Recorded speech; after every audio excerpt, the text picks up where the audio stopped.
Welcome back to session 2 of the R3 Academy for Couples. In today's session, we will talk about our first 3 pillars: setting goals, avoiding blame, and understanding the nature of behavior.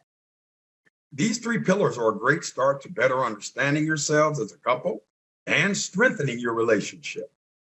Have your workbooks ready? Let's get started.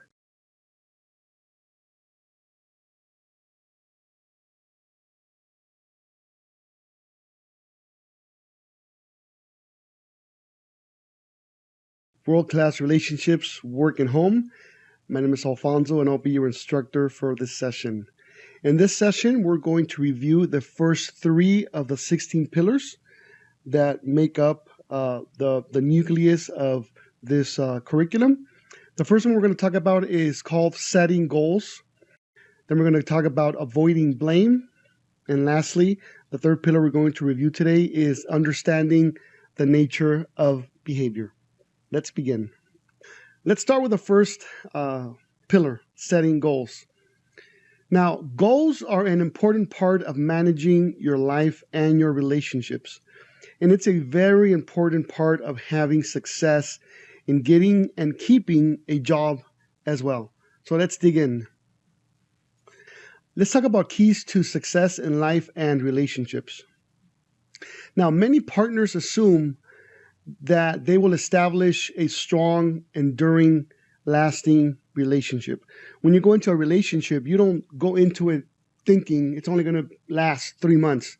Or just have fun, in and out, and end it. No. Most people, when they go into a relationship, they assume it's going to be long, enduring, and lasting.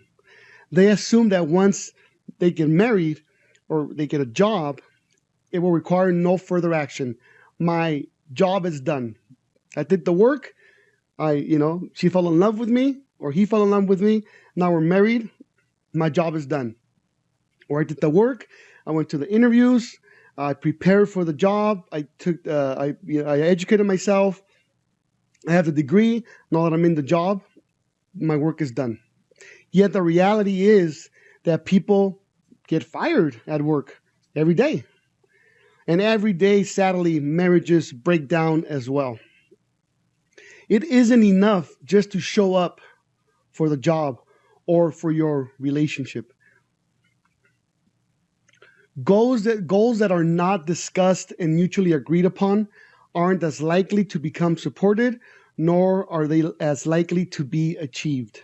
So we're talking about goals here. So number 1 is, in order for your relationship to be enduring and lasting, we need to have goals.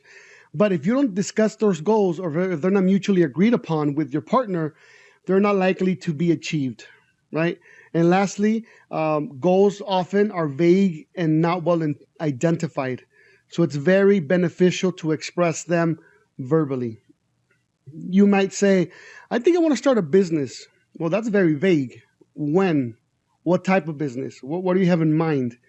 You can't be supported by your partner if it's that vague, right? If it's not well identified. So the goal here is for you to not just express a goal, but also express it in such a way that it's that you're direct, so that you can identify exactly what you mean, so that it can be supported by your partner. Now, one thing we have to remember is that when you're in a relationship, it's easy to remain stagnant. And we have to avoid what we call the automatic pilot syndrome. Listen, life happens, right? And we often forget to focus on our relationships. We're so busy. Yeah, life in America is very busy. I've traveled internationally, and you can, when you go, there's like another world, right? Opens up for you. Everything slows down in most parts of the world. Recently I traveled internationally, and we went into a town looking for diapers from a little one, and it was 2 p.m. Everything was closed. There were signs, we'll open back up at 5, even grocery stores. And it was shocking, right? Because here in the States, we have, stores that are open 24/7. You can, you can even order them online, and they can deliver them at your beck and call, if you will. So life is busy here in the States, and it's a country where people take their they don't take their vacations. That's what the statistics show. Also, people, we're just overworked, right? We want to build the American dream, if you will, and we want the big house, and we want the cars, and those are good goals to have, but we overwork ourselves to meet that goal. So life is busy. Life happens. And a lot of times we're so focused on our job, on projects, on our children, etc., that we do not focus on our relationships. Now, in order to avoid this automatic pilot syndrome, which basically means that there's the monotony, right, and the boredom that's caused by doing the same things over and over, we need to try to avoid that. Now, a way to do that is to be intentional, right? Especially in relationships of importance in your life, not just your spouse, but others, friendships. When was the last time you went out for a cup of coffee with your friend they haven't seen? Sometimes some of us haven't seen, friends or loved ones since before COVID, right? It's already been a while. You have to be intentional, right? Now, let me talk about this automatic pilot syndrome for a minute. Let me give you an example. I live here in Southern California, and I love baseball. So when specifically the Padres, which are based here in San Diego. So when we have spring training, it's in Arizona. It's about a 6-hour drive in the Phoenix area, Peoria to be exact.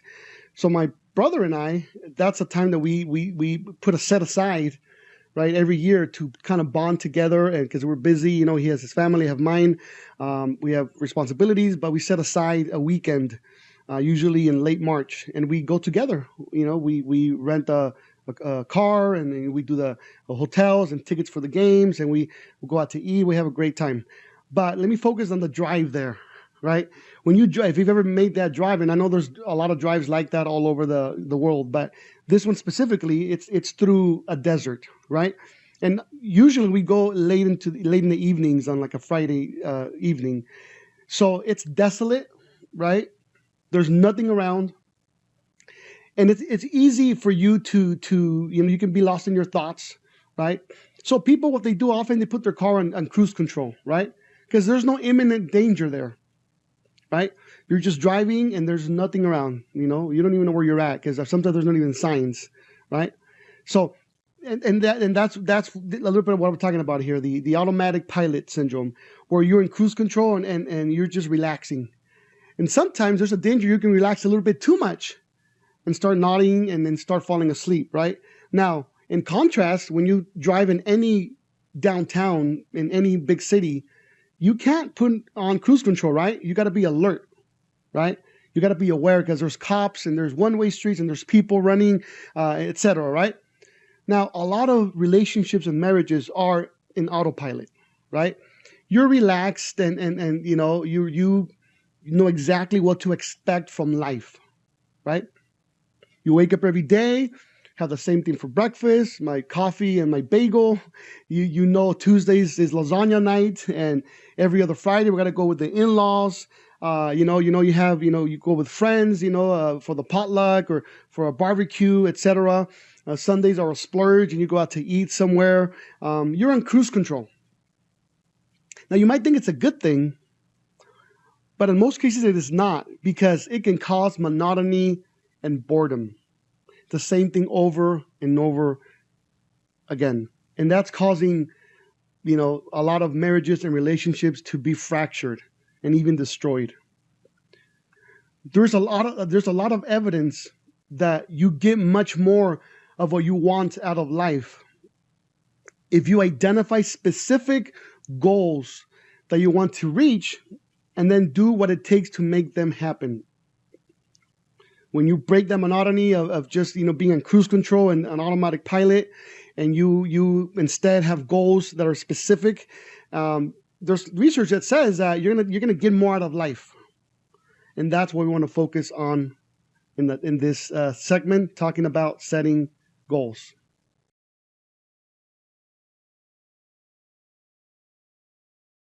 This is how goals work. In nautical terms, a goal shows you where to point your ship's bow and how to set your sail for maximum movement toward the desired outcome. For everyone, a goal mobilizes your intentionality so that you take the actions necessary to reach your objective. Right? Now, when you know where you're headed and your intentionality is strong, it creates a powerful force working on your behalf. Now, that does not occur without the identification of goals. So again, when you have a goal, your life, how you structure yourself, your family life is geared towards that. It's kind of like if you've ever been on a cruise ship, right? Or in a big ship, it takes a while for the ship to turn, right? It's slow. But when when it's headed to the, let's just say to the left, for a fact, we're heading towards that island over there. I can see where what the captain is doing, because we were going straight, but now it's heading that way. I think we're going to that island, La Bahamas, let's say, right? So that's the purpose of moving the ship that way. There's a target, there's a goal, right? So when you know where you're headed, when you have a goal that's specific, let's just say my goal is to purchase a home. That's the goal. The family's in agreement. We all know that that's a goal. We agree on the goal together as a family. So now we're going to position ourselves, right, in such a way that we all know we're going this way, right? We're being intentional about it. So that means that since we're saving to buy a house, this year, for the next couple of years, we're not going to take an expensive vacation, as an example. And everyone's okay with that, right? Because we identified the goals. Now, when we talk about goals, there are actually two kinds of goals. Let's talk about them. The first one is what we call a common goal. It's a goal that's shared by you and others. In the context of your job at work, it could be a healthy workplace, especially during this pandemic, right? During COVID times. We've all agreed we have a goal to make the workplace healthy and safe for everyone. So we have all agreed that we're going to have some guidelines here. When you go, to the restroom, or you go to the snack room, before you leave, you wash your hands for 20 seconds, right? Maybe you've all agreed, even though it's not a requirement, we're going to wear a mask. Okay, that's a healthy workplace. There's sanitizer all over the place, right? Or maybe there's a gym there in the building that the workplace is providing. We've all agreed that we want a healthy workplace. If you look at big companies, and especially in the Silicon Valley, they provide a healthy workplace. They provide healthy snacks, and they provide the gyms, and they provide the saunas, and they provide the nap rooms and whatnot, because they're providing they're setting this very healthy workplace environment. They've all agreed that that's our goal, because if you're healthy, then you can be productive, right? Also, successful business. We all want to be successful, so we're going to give our best effort, right? Because we're all in, even though you may not be the owner of the building, but we know the boss, and he compensates me well, and we have the same goal, because if he succeeds, we succeed, right? Maybe great customer service. That's another goal that you have for the company, and a safe workspace as well, which we mentioned previously. So that's for work. What about in the context of your home? Well, maybe it's a family dinner. And as I said, we're busy, right?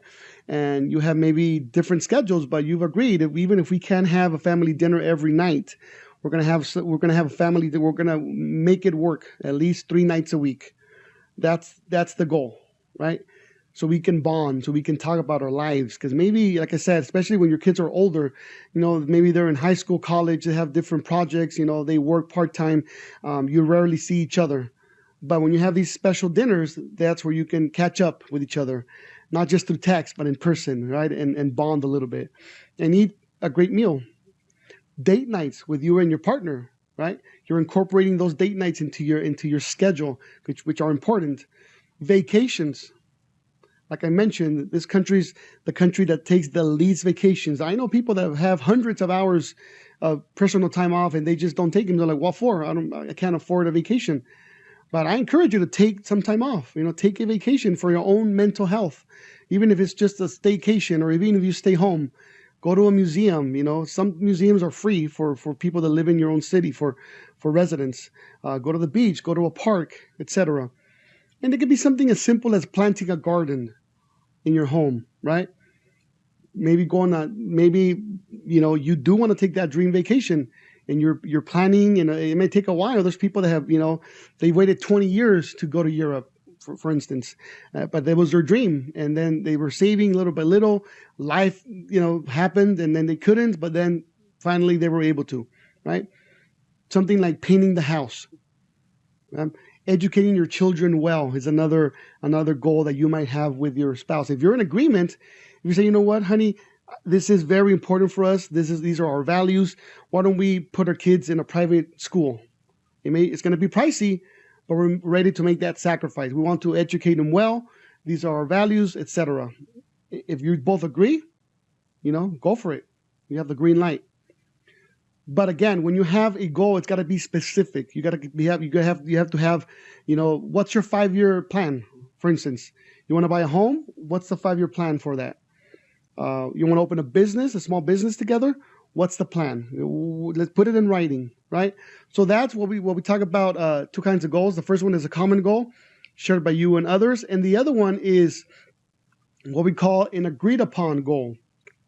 That one is a personal goal. It's mine, but that's accepted and supported by others in the home context, in the home life, by your partner and even your children, right?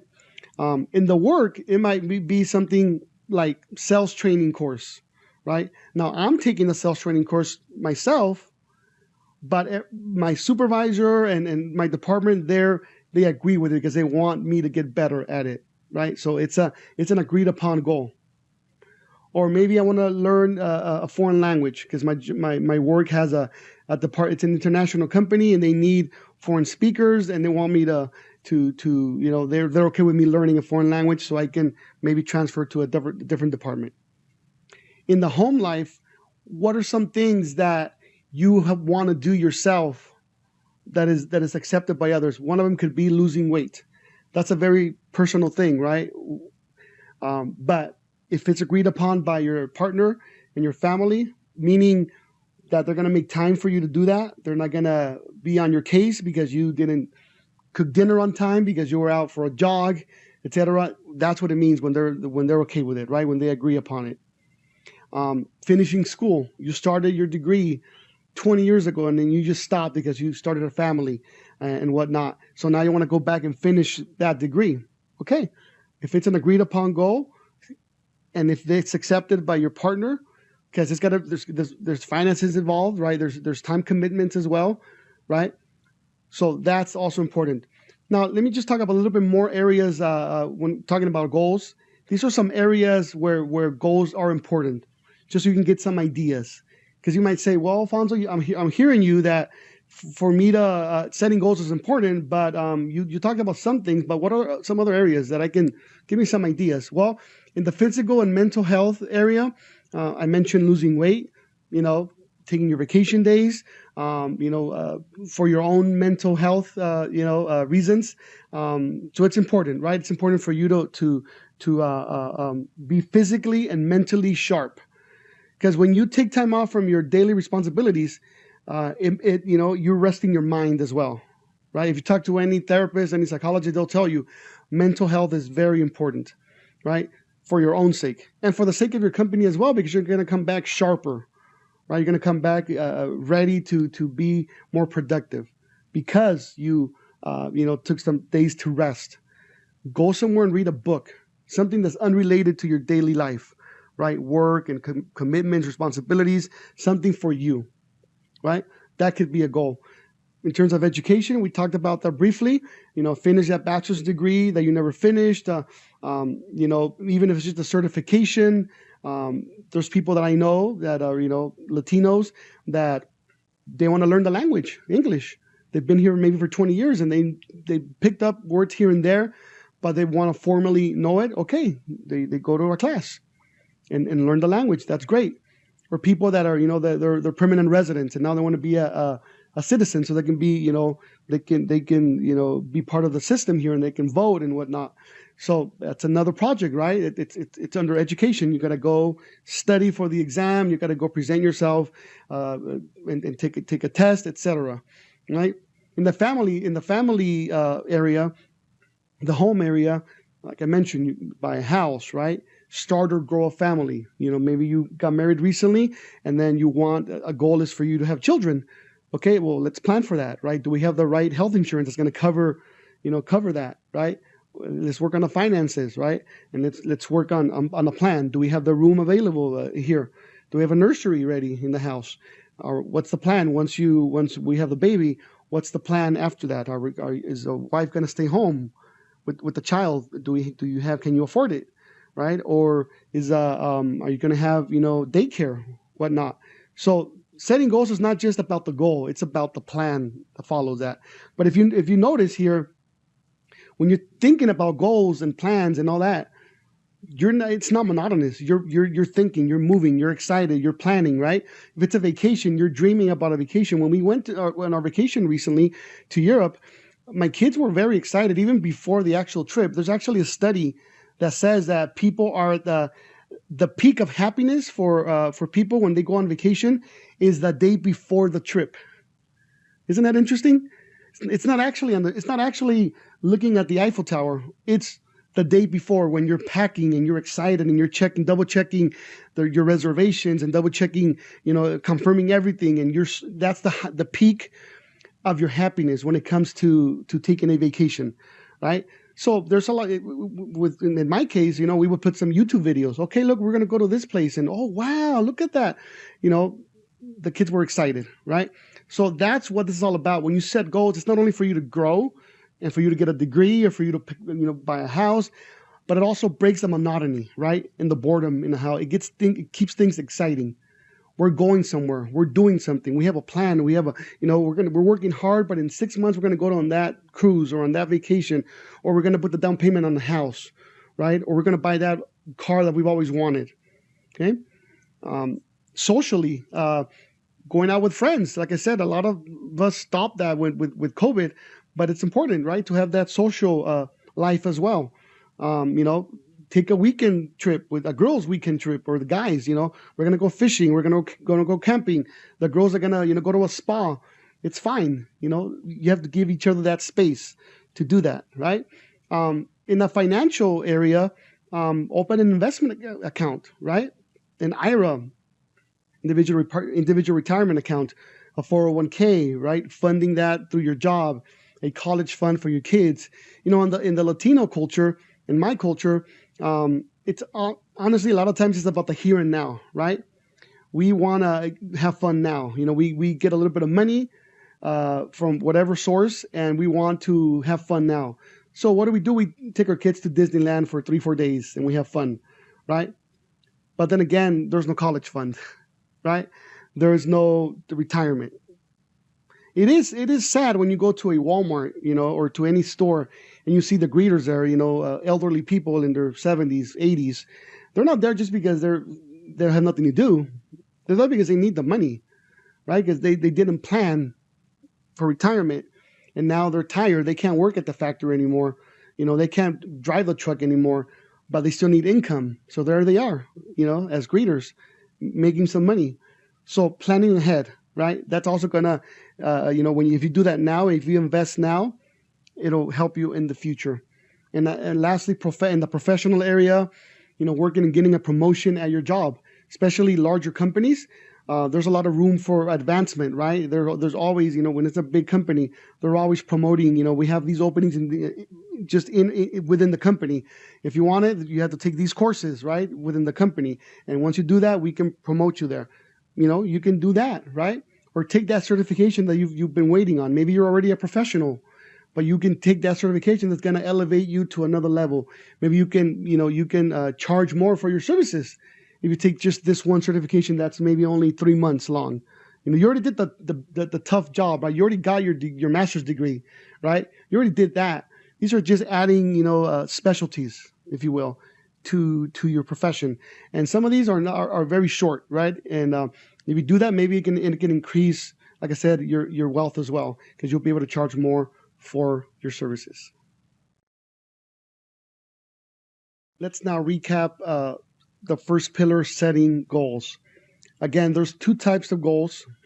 Common goals are goals that you and another person, a partner, colleague, a boss, share, right? An agreed upon goal are personal goals. They're yours, but they're supported by others. Now, that's the important part, right? Because we can all have personal goals, right? I want to be an astronaut or whatnot, but they have to be supported by others, right? That's the important part. Partner, colleague, boss, etc. So those are the two types of goals. Now, goals are important to personal, relationship, and professional growth. Remember, we talked about in session 1 that a relationship has to be always dynamic. There's got to be change. This is what goals allow you to do. You're not stagnant. You're not stuck. You're not in cruise control, where you're going to get the same bologna sandwich for lunch every day, right? And the same, enchiladas every Thursday and whatnot. And it's the same monotony, right? Going to dinner with the same friends and doing the same things over and watching the same shows. Honey, Jeopardy's going to come on TV. Come on, sit with me here with our TV dinners. That's fine, right? But you got to break it up, right? You got to change it up, right? So what can you do? Review your goals regularly. Sit down. What me and my wife like to do is that once a year we do what we call a dream board. And it's maybe an idea for you. What is that? And we incorporate our children. We take a lot of old magazines around. We even ask friends and family if they have some around. People usually don't buy magazines anymore, so it's not as easy now. You can always go online and print out stuff as well. But we like to do it, kind of like an arts and crafts project. So we get a lot of old magazines. Doesn't matter what they are. And we put them on the table. We get a big board, a big, and then we start, we tell our children, pick stuff in the magazines, things that are goals of yours, things that you dream about that we can attain, right? And my wife and I do that as well. So we go through them and, oh, look, there's a beautiful house, okay? Before we purchased our own home, it was in our dream board, right? For several years until we were able to do it, right? Looking back, for old dream boards, we've looked and we're amazed at the things that we were able to attain, goals that were reached. Some boards, 80% of the goals that we put down, we reached, right? Without even knowing it, and talking about years in the past. So in that board, you put things, you get the glue and you put them, you cut them out, and it's like a little fun project for the family, and you put them in the board, right? And you put them in a visible place in your home, so that every time you walk by, it reminds you, oh look, we put that we're going to get that house, or we're going to start our own business, whatnot, and it's a reminder, right? It invigorates you, right? It makes you excited. Right, you see, there that you put down the Eiffel Tower because you want to go visit it. It reminds you that's why we're working so hard. That's why I'm waking up at 5 a.m. or whatnot. Or maybe a picture of you, of somebody that's really fit. That's my goal. That's why I wake up to go to the gym every day, because I want to reach that. Right. So review your goals pretty regularly. Sit down with your loved ones, whether at work or at home, and just review them, right? Update them if necessary. It's important to update them because maybe you reached the goal already, or maybe you decided that you don't want to reach the goal after all. You want to change course, right? And don't be afraid to add new goals, freshen up old goals, and just remove some that are outdated, right? Speaking about the home, that's one of the big ticket items, right? Everybody wants to be a homeowner, most people. But once you reach that, maybe you can remove that because we already have our home. Others, they get addicted to it and now they want to have investment homes. I have a family member that, he started when he was 19 years old, bought his first home. He said, look at what, I like this. Bought a second one. Now he's got like 20 of them, right? And that's a business at this point, right? The rental properties, and he just, and goes around and just collects rent every month. And it's a lot of work, right? Thankfully, he's a handyman, so he knows he goes himself when there's any issues, doesn't have to spend money. The point here is that when you have a goal and you go for it, it's going to reap benefits. But don't be afraid to add new goals, right? If you, as a family, you're now at a different place. Listen, post-COVID, everything changed, everything shifted, right? As an example, before COVID, a lot of people weren't comfortable with online videos and having meetings through Zoom or other similar places. They weren't, right? And now it's very common. Now people go to therapy, online, and people see their doctor online, right? Even go to school online, take a class. And it's something that shifted, right? Because before COVID, it was not the norm for a lot of people.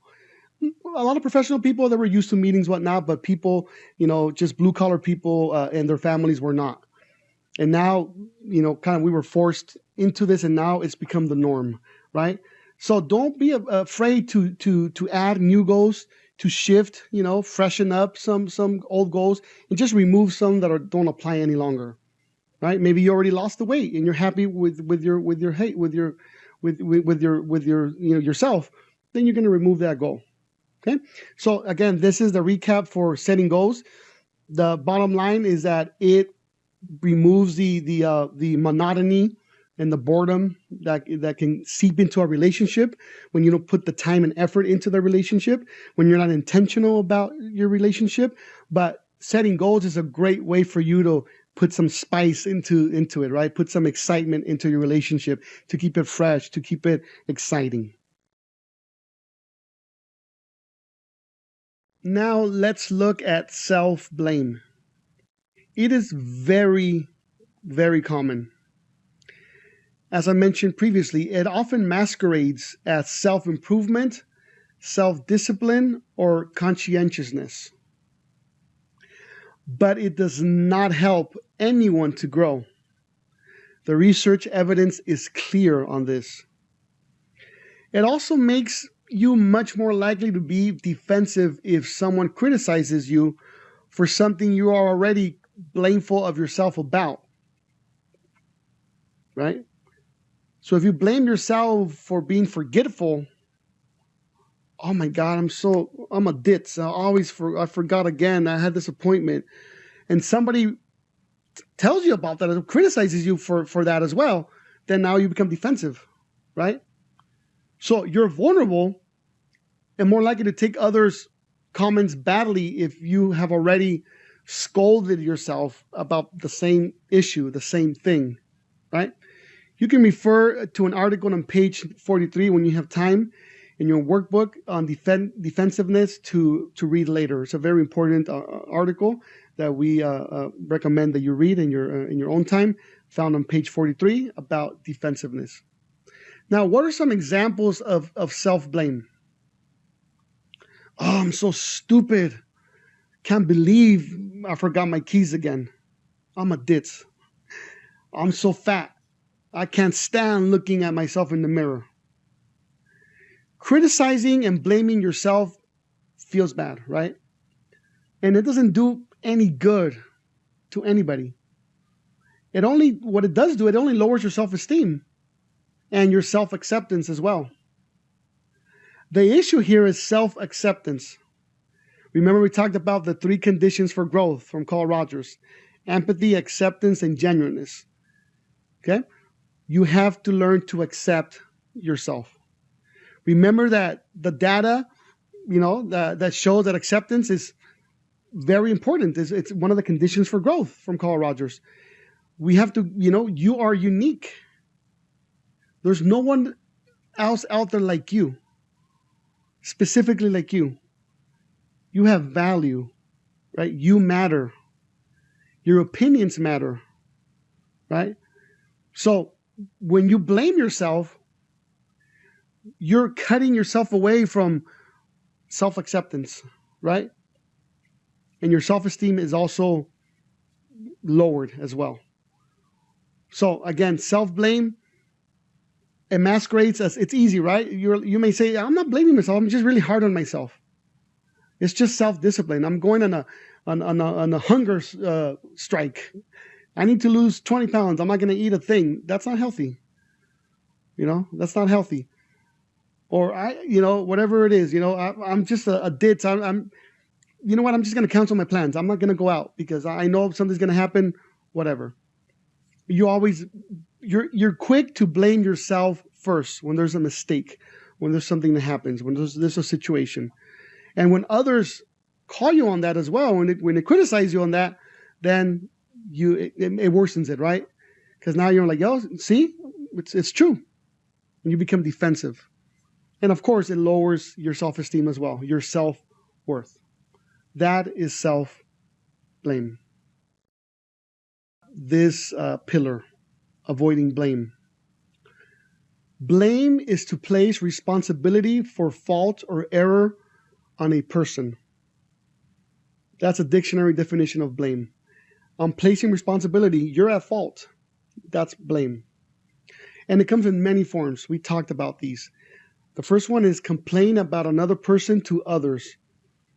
You complain about Bob in accounting to the rest of the team in the break room when he's not there, right? Or the other one is non-verbal blame, where you don't utter a word maybe, but just by your facial expressions, right? By your body language, your eye roll, glaring at them, you're communicating, you're blaming. And the last one is self-blame. You blame yourself. I'm at fault. I'm worthless. I'm no good. I'm the one that made the mistake, etc. That's self-blame. But to have a world-class relationship, we need to regard all forms of blame as monsters and avoid them at all costs. We need to be able to use our skills that we're learning, and that we're barely in the second pillar. We have a few to go, still 14 more to go. But once you learn all these amazing skills, communication tools or pillars, right, then I'll be able to better handle these conflicts and these situations and these issues. But we need to learn to avoid blame at all costs, because it is a relationship cancer that can spread all over. Just like a cancer can spread all over your body, so can blame. Once it's into the bloodstream of a relationship, and if you don't work on it and avoiding it, once it's there, once you give it a seat at the table, then it's very hard for that relationship to work. It's gonna as we mentioned earlier, it's going to cut into your closeness, right? That's what we want for our relationship, to be durable and strong, right, and lasting. And that can't happen if there's blame. It just can't. It's going to cut into that closeness. Who's going to want to be close to you if you're always blaming? We all know that one person, right? That seems like they're always perpetually in a bad mood. And they're always blaming themselves and blaming others, and they blame the weather, and they blame, everything. Anything and everything. You just want to avoid them because maybe you're next, right? We don't want to be that person. We don't want you to be that person, right? So again, to have a world-class relationship with your coworkers, your boss, clients, your spouse, your children, your friends, people in your life, we need to avoid blame at all costs.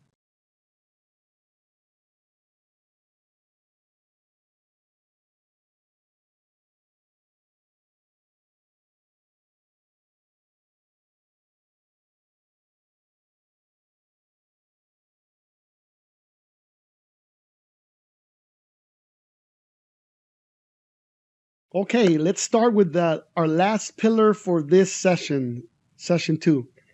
Understanding the nature of behavior. We must all deal with our partners or co-workers' behaviors. Now, to have a world-class relationship, we must learn how to deal effectively with behavior, especially those behaviors we dislike. To do so, we must, first of all, understand. The first step is to understand what behavior is, right? If we want to deal with these behaviors that we dislike, first we have to understand what the nucleus of it. Well, what is it exactly? Let's talk about it. Behavior is the way an organism acts. In other words, Human behavior is what people say or people do in action. It's the words they say, their tone of voice. It's whether they get their work done on time or not. It's whether they pick their clothes up off the floor or not. It's how much money they spend. It's whether they leave the break room clean when they are done or not. Those are behaviors, right? Those are behaviors. Now, behavior is not thoughts, motivations, traits, or attitudes. Every behavior is undertaken as a means of meeting a need. Okay? All behavior is goal-directed. Now, what are some implications then of this understanding of behavior? Well, we can easily influence what people say or do if we have good communication skills. Think of your partner or coworkers' attitudes you dislike, certain behaviors or things they do that you dislike. Would you like to know how to change them? I'm sorry to tell you, but it's going to be practically impossible to change someone's thoughts and attitudes. So we have to stop trying to change traits, characteristics, and motivations. It's futile. Concentrate instead on behaviors, what you can hear the other person say or you can see him or her do. Again, it's very hard to change somebody's traits, right? Their characteristics. If somebody is, as an example, if somebody is very tight with their money, right? They're frugal. It's going to be really hard for you to change that, right? It's going to be really hard. But you can try to work on changing what they do, which is, an example, your kid's party is coming up. And your spouse, which is very frugal, doesn't want to, spend money on a party. You can work on that specific example, right? And that specific thing that action, right? You're not going to change him, right? But you can work on that behavior. That's what we mean by traits, characteristics. There's certain things that are ingrained in their DNA, and you're never going to change them, or very hard to change certain things, right? And an example that he gave is frugal. And there's a million examples, right? But we can work on changing the behavior. Before we can change it, we have to learn to understand what it is. So although your colleague or your partner's behavior is simply an attempt to meet a need, you may not like the behavior he or she uses to meet that need, right? That is also your right. But notice 2 points. The first one, the behavior wasn't chosen to annoy you or interfere with your needs. Oftentimes we take it personal. There's this action, this thing that somebody's doing, and we think they're attacking us personally. They did it on purpose to annoy you or interfere with your needs. But no, it was chosen as what seemed like a good way for them to get their need met. Bob in accounting is always the guy that always, puts fish in the microwave, right? Poor Bob. I don't know why I'm picking on Bob in accounting. But he's always the guy that does that. Now, you may feel attacked personally. Oh, Bob should know that I'm allergic to fish and just the smell of it. But no, he didn't do that to annoy you, right? What need is he trying to meet? To eat. Bob is hungry, like you are as well. And this is leftover from dinner, right? The fish. And that's what he's having for lunch. And it seemed like a good way for him, to have his need met, because he didn't want to throw food away. So that's the first point. The second point is your partner is entitled to get that need met. Bob is entitled to have his lunch, whatever he wants to eat. You may not like it, but you're not eating it, are you? The only question is, can he or she find a better way to meet it once he or she finds out that this bothers you, right? Therefore, your partner is not a bad person. and doesn't deserve blame. But if they can find another way to get that need met that is also acceptable to you, it is usually easy to get the behavior changed. Again, we're focused on behaviors, right? Not on attitudes or traits, but on behaviors.